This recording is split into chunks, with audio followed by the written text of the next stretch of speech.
Ujku u shfaq pa atë ditë që Elira arriti, për herë të parë, ta çonte vetë karrocën e saj me rrota drejt portës. Ajo nuk priste asgjë dhe askën. Por ja ku ishte. E bardhë si bora që ende flinte në majtë të malit. Pron. Sy të vëmendshëm. Veshët drejt. Sikur e dinte që aty i përkiste. Elira, 9 vjeçe, bjonde si mielli në bukën që mbante në dorë, nuk kishte frikë. Ai zgjati krahun e tij të hollë dhe ofroi një copë. Ujku nuk gromëriu, nuk përparoi. Ai eci ngadalë nëpër shtegun me gur, nuhati bukën, pastaj fytyrën e saj. Pranuar. Ishte lënë. Që nga ajo ditë, rutina ndryshoi. Vajza që më parë e shikonte botën vetëm nga dritarja, tani jeton me dritaren hapur. Në mëngjes, karroca me rrota u shty në obor nga duart e nënës. Por ai që e çoi përpara ishte Ujku. Me hundën e tij ai shtyu njërin nga rrotat. Me gjoksin e tij ai shtyu mbështetësen e pasme. Dhe të dy shkuan në fund të rrugës me dhe. Atje, përpara kodrave që ruanin fshatin Pogradec, ata ndaluan. Era i frynte në fytyrë. Dhe me shallin e tij të verdh, gjithmonë të lidhur rreth qafës sikur të ishte një flamur. Ujku, me gëzofin e tij të trash e të bardhë, ndonjëherë shtrihej pranë saj, herë të tjera ai qëndronte si roje. Ishte sikur po shikonte motin. Sikur koha e dinte tashmë se nuk kishte nxitim. Pas dite, ai ulej pranë karriges gjatë gjumit të tij. Në muzg, ai e ndoqi në shtëpi, duke u shtrirë pranë shtratit. Babai bëri sikur nuk pa. Mami la pak më shumë ushqim pranë derës. Lagjja e para, komentoi. Pastaj e respektova. Një ujk nuk ishte i zakonshëm në fshat. Por heshtja që u krijua kur të dy shikuan njëri tjetrin ishte gjithashtu e pazakonë. Një pasdite, vajza hodhi një fletore në dyshemen prej dheu. Ujku e kapi në gojë dhe ia dha. Ditën tjetër ishte lodra prej lecke. Pas kësaj, asgjë tjetër nuk ra pa e mbledhur ai. Vajza filloi të buzëqeshte më shumë. Nuk kishte nevojë të thoshte asgjë. Shikimi ishte i mjaftueshëm. Dhe Ujku e kuptoi. Kishte ditë kur ai zhdukej për disa orë. Ai gjithmonë kthehej me lesh të ndyrë dhe putra të njollosura me balë. E megjithatë, para perëndimit të diellit, ai ishte aty, gati për të shtyrë karrocën me rrota rreth kthesës së rrugës. Ishte në atë moment, pikërisht në atë moment, që Elira filloi t'i mbyllte sytë dhe ta linte erën të frynte në fytyrën e saj. Ishte i vetmi vend ku ajo ndiej sikur po lëvizte. Ku gjithçka ndaloi, përveç ndjesisë së të qenit gjallë. Një natë, para se të flinte, ajo i tha nënës së saj, me një përshpëritje, se besonte se kishte takuar një engjëll. Por ai nuk dha shpjegime. Ajo thjesht flinte me dorën varur poshtë dhe Ujku shtrirë aty, duke ia prekur pollëmbën me hundën e tij. A keni pasur ndonjëherë një kafshë që duket se ju kupton pa fjalë? Pëlqejeni videon nëse ju kujton dikë. Dhe ndani në komente, cila ka qenë lidhja më e thellë që keni pasur ndonjëherë me një kafshë? Era vazhdonte të frynte nga malet, por nuk e bënte më Elirën të buzëqeshte. Shamia e verdhë, e cila më parë valvitej gëzueshëm rreth qafës së vajzës, tani varej e çrregullt, pa forcë. Ujku i bardhë e ndjeu i pari. Ai mund ta ndjente në aromën e saj, në ritmin e frymëmarrjes së saj, në mënyrën se si sytë e saj mbeteshin gjysmë të mbyllur edhe gjatë shëtitjes. Elira dridhej ndonjëherë. Herë të tjera, ai thjesht dremiste në gjysmë të rrugës, sikur vetë ajri t'i rëndonte mbi supe. Karrigia me rrota filloi të ndalet më herët. Dhe Ujku, i shqetësuar, ecte rreth saj. Ai ulëriti shkurt, me zë të ulët. Ai ja lëpinte këmbët vajzës me këmbëngulje, sikur të mund të tërhiqte ethet mbi vete. Në shtëpi, nëna e vuri re. Duart e Elirës ishin më të ngrohta. Balli i lagësht. Por ajo që e shqetësonte më shumë ishte heshtja. Vajza, e cila më parë tunte krahët kur donte të shihte Ujkun, tani tregonte vetëm me sy. U thirr një mjek. Pastaj një tjetër. Asnjë nuk solli përgjigje. Ndoshta është lodhje. Ndoshta ndonjë virus. Than ata. Por sytë e Ujkut e dinin se kishte më shumë. Koha filloi të rrjedhë ndryshe. Ditët dukeshin më të shkurtra. Netët, shumë të gjata. Ujku filloi të flinte në shtratin e saj, pa dal as për të ngrënë. Kur nëna e tij e shtyu me këmbë, ai thjesht e tërhoqi hundën prapa, sikur të thoshte jo tani. Një mëngjes, kur vajza u zgjua më e dobët duke e mbajtur me vështirësi lodrën prej pëlhure, ajo kërkoi një copë leshi. Blu. E njëjta ngjyrë si qielli ku ajo besonte se kishte engjëj. Nëna nuk e kuptoi, por ja dorëzoi. Me gishta që i dridheshin, Elira ja lidhi fillin blu rreth qafës ujkut, pikërisht pranë leshit të butë. U shtrëngua pak. Pastaj ai buzëqeshi. Ishte si një hark i vogël, por kishte më shumë se kaq. Ishte një premtim, ishte mirënjohje. Ishte një lamtumir e përmbajtur.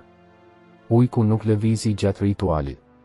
Ai thjesht e shikoi në sy sikur të kuptonte çdo gjest, sikur të pranonte misionin e heshtur që mbartte lidhja. Po atë ditë, vajza u dërgua përsëri në spitalin e fshatit. Ethet ngriheshin e binin si batica. Trupi ndihej më i lehtë, sikur po zbrazej ngadalë. Por ajo prap buzëqeshi kur pa ujkun, i cili ishte jashtë, i shtrirë pranë dritares së dhomës së gjumit, pa u larguar edhe në shiun e lehtë. Natën, kur të gjithë flinin, ujku arriti të hynte brenda. Askush nuk e pa se si. Ishte thjesht aty. Ai u ngjit ngadalë në barel, duke e mbështetur trupin pranë këmbëve të saj. Ai e përqafoi dhe mjaulliti sikur më parë. I ulët. Konstante. I ngrohtë. Sikur fryma e tij mund ta bënte të flinte. Vajza, me sytë gjysmë të mbyllur, kaloi ngadalë dorën nëpër flokët e saj të bardha. Ai nuk tha asgjë.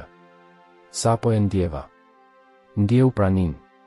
Ajo ndjej e sigurt se ishte e shoqëruar, edhe pa e ditur për sa kohë. Dritarja tregonte qiellin e mbuluar me re të errëta. Por në atë moment, gjithçka ishte e qetë. Bota jashtë mund të priste.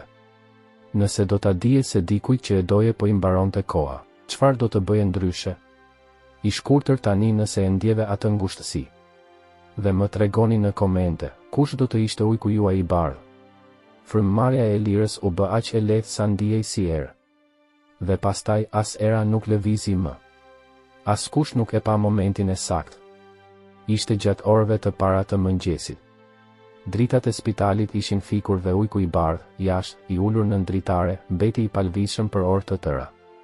Derisa ai bërtiti. Nuk ishte një vajtim i gjatë. Asnjë britmë. Ishte një tingull i shkurtër dhe i përmbajtur që doli si një frym lamtumire. Pastaj ai u zhduk, askush nuk e pa të largohej nga fshati. Por degët në pyllin pas spitalit dridheshin sikur të kishte kaluar diçka më e madhe se një kafshë. Të nesërmen në mëngjes, nëna u kthye me trupin.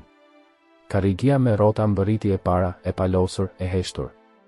Elira erdhi më pas, e shtrirë, e mbështjell me një çarçaf të bardhë dhe me një lule në gjoks. Shamia e verdhë ishte pranë saj, sikur të ishte pjesë e trupit të saj. Shtëpia nuk ishte më e njëjta. Dhoma dukej më e madhe, sikur mungesa të zinte gjithë hapësirën. Lodra prej pëlhure ishte mbi shtrat. Nëna e mori me të dyja duart dhe qau pa zë. Lulet u sollën nga fqinjët.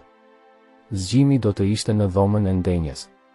Karrigia ishte vendosur pranë dritares, arkivoli i bardhë do të qëndronte në qendër të dy shemesë së ftohtë. Qirin, foto, lodra të shpërndara përreth. Por ajo që e mbushte më shumë hapësirën ishte heshtja. Jashtë, askush nuk e pa ujkun. Asnjë gjurmë këmbësh, asnjë ulërim. Asnjë shenjë në pyll. Disa thanë se ai ishte larguar me shpirtin e vajzës. Të tjerë që ishin kthyer në male. Nëna nuk tha asgjë. Unë thjesht i vendos gjërat në vendin e tyre si dikush që organizon kujtime.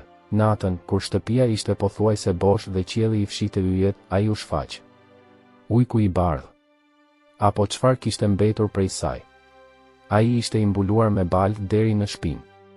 Putrat e njollosura me dhe. Sytë e fundosur. Fjongoja blu ishte ende e lidhur rreth qafës së tij, tani e ndyrë dhe e lirshme.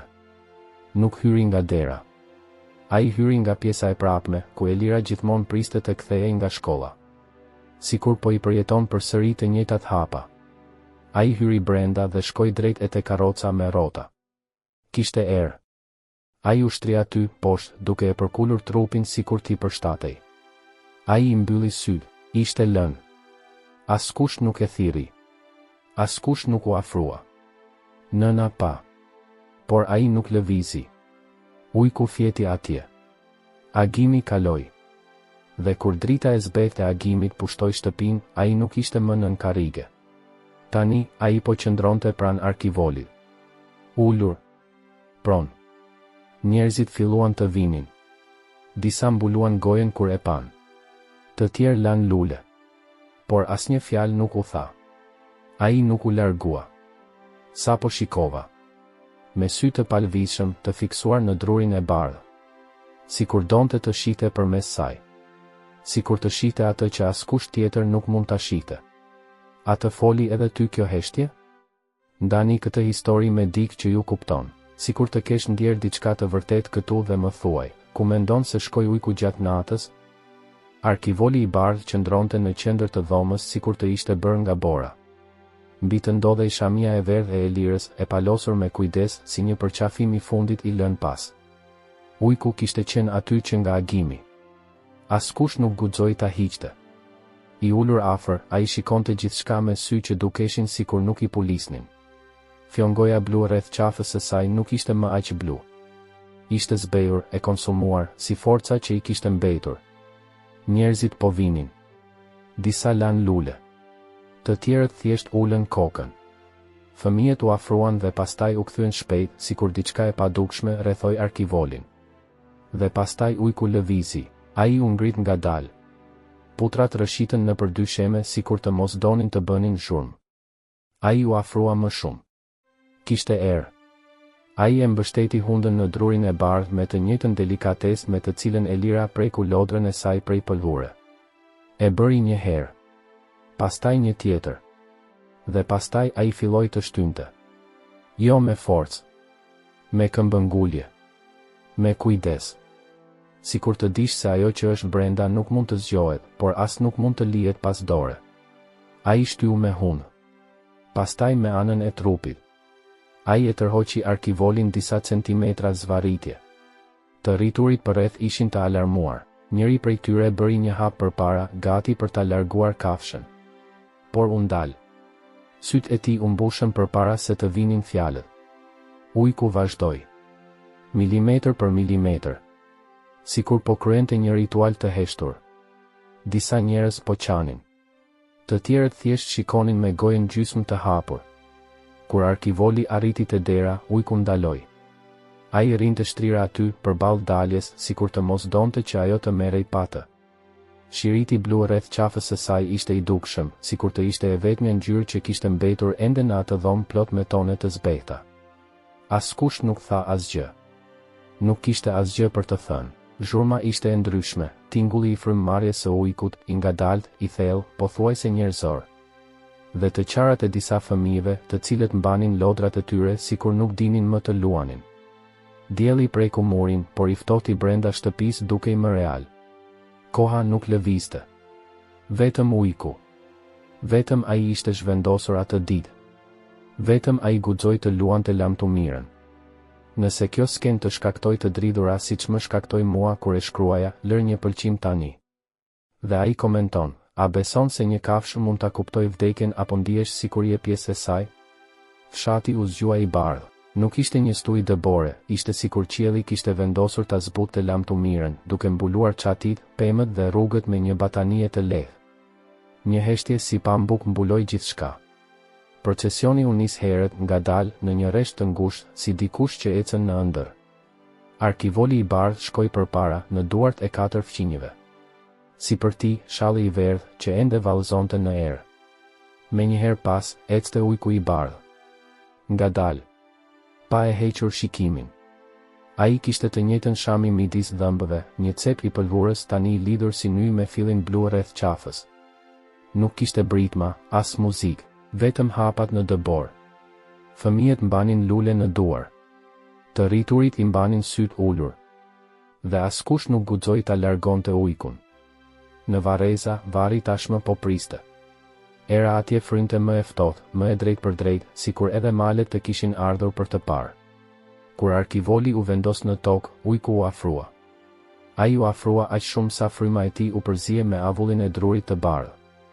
Dhe pastaj, butësisht, e lëshoi shamin e verdhë. Ai e vendosi mbi arkivol me një lëvizje pothuajse të parapërgatitur, sikur ai gjest të ishte tashmë brenda tij para se ta kuptonte. Fëmijët heshtën, të rriturit mbajtën frymën. Dhe ujku qëndroi. Ai e mbështeti kokën në tokën e ngrirë pranë varrit dhe lëshoi një zhurmë të vetme. Nuk ishte një ulërim. Nuk ishte një lehje. Ishte një mjaullim e ulët, e shkurtër dhe e pëshpëritur. Sikur vetëm ata që kishin humbur dik ishin në gjendje të dëgjonin. Pas kësaj, ai nuk lëvizi. Njerëzit largoheshin pak nga pak në heshtje. Bora vazhdonte të binte, e hollë dhe e vazhdueshme, si një bekim dhe një velo. Të nesërmen ujku ishte ende aty. I shtrirë mbi borën e grumbulluar, me fjongon blu ende të lidhur rreth qafës. Nuk pranoi ushqim, nuk ju përgjigj thirrjeve.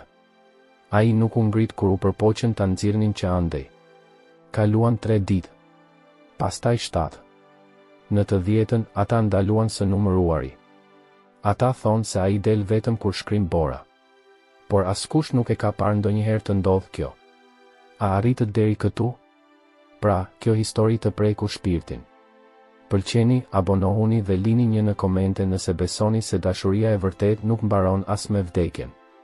Dhe ndaja atë me dik që ende beson në lidhjet që i rezistojnë kohës.